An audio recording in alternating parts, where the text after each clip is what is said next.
si Erwin. I agree. Sige, Meron po kanina na kapiyan sa Senado. Kapiyan sa Senado yata to, no? Ayan. Siya po nananawagan po na sana zero unprogram funds, no? Ang panawagan niya po, zero unprogram funds, pero sa 2027. ano, ano ba naman yan, Senator Tulfo? Pakinggan po muna natin I agree. Sige, I itong agree. Sige. at umangal pa siya. Hindi ko talaga maintindihan. Eto si Bendalo Tulfo, hindi talaga maintindihan kung ano po yung ugali nitong tao na to.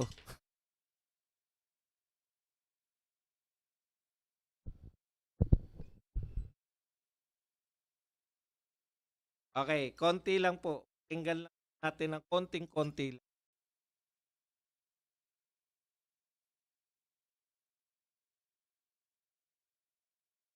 Di mag-file sila. Karapatan ho nila yon. Kung may nakikita silang hindi maganda, hindi tama, then let the Supreme Court decide. Pero kung ako ang tatanungin ninyo, personally po, when I signed that, tinitignan ko ho yung unprogram with heavy hearts, I signed it. Pakinggan nyo po sabi niya, when I signed that, tinitignan ko po yung unprogram signed. Unprogram appropriation, pero I signed it. Di ba? Magaling. Miyembro ako ng majority, vice chairman. Kala nga ba naman kukontra ako doon? Tignan nyo po yung katwiran niya.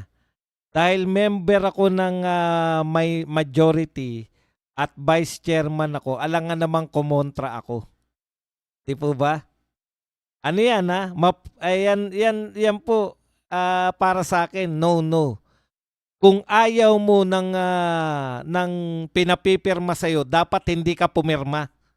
Simple lang po yun, Mr. Senator Erwin Tulfo. Pero my punto ko lang, my point is, it's very simple, di ba? Why will you have unprogrammed projects? Wala kang ang pera, ba't mo ilalagay? Tama yun matutokso ka Gagawa ka ng paraan para mapondohan yun. Di ba? Sa'yo na rin nagmula. Sabi mo, bakit ka magkakaroon ng unprogram funds wala kang ang pondo? Tama ka. Ang tanong ko naman sa iyo, bakit ka pumirma kung alam mo nang mali? Yan yung problema Parang hindi kayo mga senador kung mga tuwiran Kaya daw siya pumirma kasi member siya ng majority. Pag member ka pala ng majority, kahit alam mong mali, pipirmahan mo. Maganda naman yung katwiran mo. 'Di ba? Kulang nga tayo ng pera. Bakit pa tayo mag-unprogram funds? Correct. Tama ka ron. Ang tanong ko ngayon sa iyo, bakit mo pinirmahan? Bakit hindi ka nakipagdebate? Ipinaglaban mo sana yung paniniwala mo na kung wala tayong pera, bakit pa tayo mag-unprogram funds? Di ba? Ngayon, saan po magmumula yung unprogram funds natin na yan?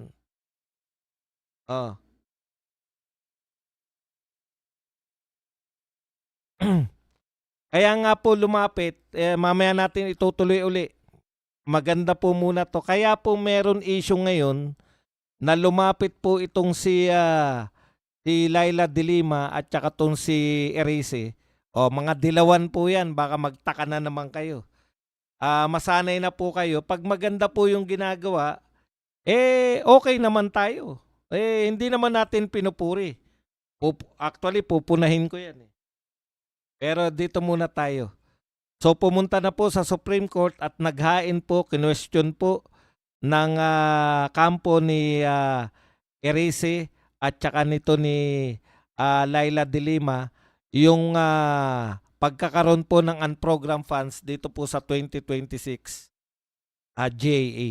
Okay, ayon po kay de Lima at kay Erice, unprogram appropriation are lump sum discretionary standby funds kahit wala pa yung pondo. So wala pong pondo yan, pero yan po ay meron ng nilagay na nila dyan just in case na makahanap po sila ng pondo, ay poponduhan po nila yan. sabi po ni dagdag pa ni Dilima, magiging discretionary. Libreng-libre yung executive na sila mismo ang gagalaw, sila ang magde-decide kung saan ilalagay, magkano ang ilalagay. So dahil meron pong nakalista na unprogrammed fund, halimbawa, hindi ko po ay 150 billion, di ba? Meron pong 150 billion. Pag nagawan po nila ng pera yan, nahanapan po nila ng budget, pwede na po nilang gamitin yan kahit saan nila gusto. Ano po ang nilalabag yun? Okay, hindi yan po, lumalabag na po sila sa role nila ng executive, no? Lumalabag na po sila sa role nila sa Constitution kasi wala po sa role ng executive, ng presidente, wala po sa role ng presidente yung siya yung magpapasya ng budget. Yan po ay role ng Congress. Yan po ay role ng Senado at ng House of Representatives. Bakit merong unprogrammed funds para ang magpasya yung executive? Halimbawa po, nahanapan po nila ng pera.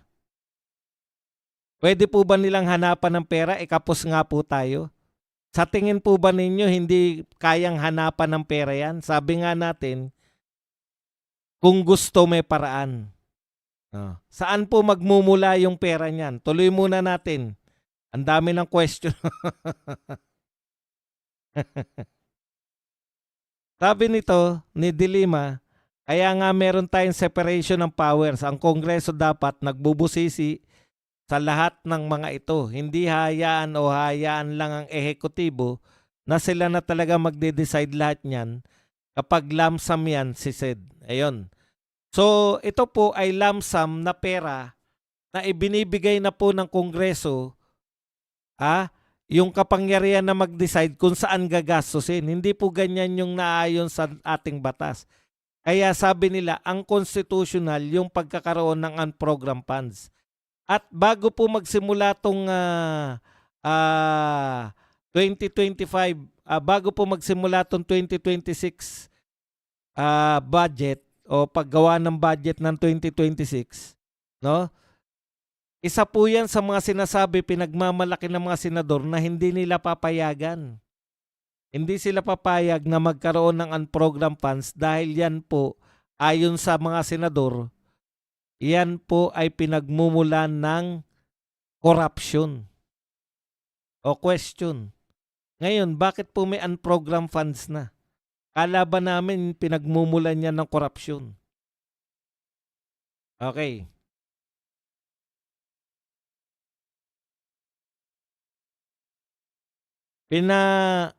Pinaalalahanan pa po ni Enrique na yung 2025 budget, ang unprogrammed funds, yan yung nagamit sa pinakamalaking nakawan sa bayan.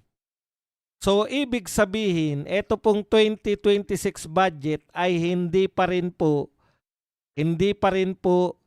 natanggal yung nakawan sa budget na yan. Yung sinasabi nila napakalinis na ng budget dahil po sa unprogrammed funds, hindi pa rin po totoong malinis yung budget na yan. Meron pa rin kasi silang nanakawin. Bukod pa po dun sa mga allocables, bukod pa po ron, naipasok pa rin po nila. So wala po talagang pagbabago. Okay. Yan po ang sinabi ng dalawang lawmakers na to. Hindi po tayo nagsabi niyan, sila po. May allocable pa po, iba pa po to. Ito po yung unprogrammed funds. Okay, ngayon, balikan natin itong sinasabi ni Tulfo. Makakahanap ba ng pera?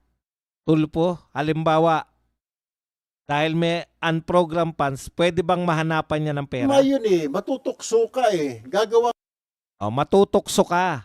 Gagawa ka ng paraan para mapondohan yun. Wala nga tayong pera, di ba? Like I said, let's go back to my example. We're one family. Father, mother, okay, ito para sa edukasyon. Binabudget na ng tatay na. Ito para sa tuition ng ni Bunso. Ito para sa kuryente natin. Ito sa pagkain. Unahin mo ito para sa pag-hospitalization. Bakasyon natin, sabi ng panganay, bakasyon sa Boracay. Wala tayong pambakasyon. Yan parang ganun yung ang program Hindi siya kailangan not needed. Parang yung sinasabing, yung unprogrammed is a want, it's not a need. Oh, yan na, malinaw po. Kaya po siya unprogrammed dahil hindi po siya gaanong kailangan. Ha? Pwede po siyang hindi ilagay dyan dahil kaya mo nga nilagay sa unprogrammed kasi kung kinakailangan mo yan, halimbawa, pampasweldo yan. O dapat ilagay mo niya sa regular budget, hindi sa unprogrammed. Pero ang masakit nito, dahil nilagay mo siya dyan sa unprogrammed, kung makakahanap yung gobyerno, sabi kasi malinaw pag ang gobyerno ay nagkaroon ng sobrang pera, ibig sabihin, yung pera natin sapat lang dito, gagawa pa ng paraan. Hindi po sapat, kulang pa po. Kulang pa po yung pondo natin, yung kikitain natin, kumbaga yung kinikita natin mula sa tax, kinikita po natin mula sa remittance ng mga OFW, kinikita po natin mula po sa export. Ayan. So, yung kinikita po natin, kulang pa po ngayon sa kasalukuyang budget. Tapos may unprogrammed funds ka pa. Saan po kukunin yung kasalukuyang budget, yung ngayong budget? Kukunin po yung ngayong budget, uutangin pa lang or magbebenta pa lang ng mga pag-aari ng pamahalaan. Deficit tayo So ngayon, dahil may nakalagay dyan sa unprogrammed lump sum, parang ang katwiran nila, magkakaroon lang naman ng budget yan pag nakahanap Sabi nga, paano kung nahanapan? Posible po bang mahanapan ng budget yung unprogrammed funds? Posible. Bakit mo nasabi, Badong, na posible? Ito po, pakinggan natin. Okay. Sabi po ni Erice, yung unprogrammed appropriation ay magbebenta po. Kasi, ito po paliwanag lang natin Ang ating pong budget ay 6.793 trillion.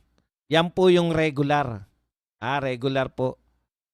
So, dyan sa 6.793 trillion, ang meron lang yung sakita po natin, sakikitain, ibig sabihin sa tax, etc., ang kikitain lang po natin ay 5.1 trillion. So, saan po manggagaling yung 1.6 trillion? Yun po ay uutangin na. Uutang po yung gobyerno para po mapondohan yung actual na GAA. Yun pong malaking budget natin sa General Appropriations Act, uutangin po yung 1.6 trillion. So, mapupunuan natin yun kung may mautangan tayo. Saan naman magmumula yung pondo na manggagaling na para sa unprogram? Ito po ang sinabi. Okay. Nasisiguro ko na mahirapang pondohan yan. Bakit? Out of 6.79 trillion, 5.1 trillion lang yung projected revenue. Yung 1.6 trillion na iuutangin, sabi ni Erice. Ang problema natin, humina yung ekonomiya natin. We are not even sure na ma-reach yung target na 5.1 trillion. Imposible kasi bumabagsak yung ekonomiya. So yung target natin nakikitain na 5.1 trillion, baka hindi pa natin maabot dahil humihina po yung ekonomiya natin. Tapos humihina pati yung piso natin. So ano po ang gagawin natin? Ito po ang pagtatapat ni Erice. May mga kaibigan siya sa Department of Finance at sinabi sa kanya na nag-i-inventory na ngayon. Nag-i-inventory na po ng mga assets na pwedeng ibenta. So naghahanap na po sila ng maibebenta ngayon. Kaya talaga wala tayong katapusan. Pag natapos po itong pamamahala ni BBM, na ibenta na po ang lahat ng pwedeng ibenta. Grabe.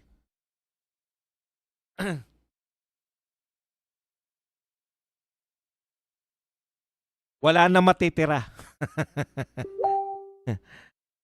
Dapat alam nyo, dapat ang sinasabi, pinangatawan mo kasi Erwin Tulfo. Ito ang problema natin eh.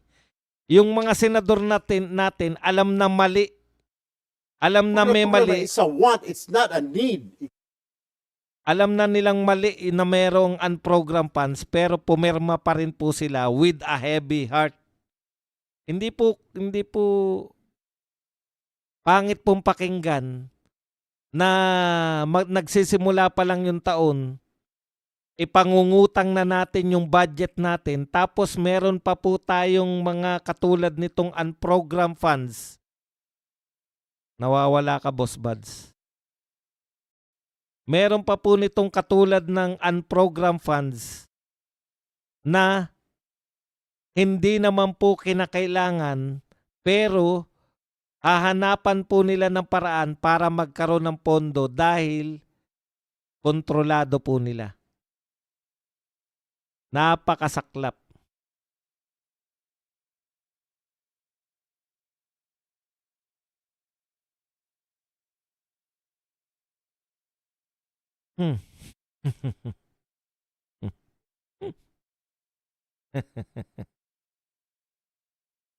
Tapos si Erwin, ang katwiran niya, ang sakit with a heavy heart. Anong uri ng senador to mga to? Baka tumakbo ang vice president yan. Yari tayo dyan. Okay, yan po ang masaklap na katotohanan na iuutang pa po natin yung sobra. Hindi pa po natin kinikita yan, yung budget natin. Pero meron pa rin po tayong unprogrammed funds na ayon sa nakakarami, pinagmumulan ng korupsyon pero tinuloy pa rin po nila na ilagay sa ating GAA. What a government.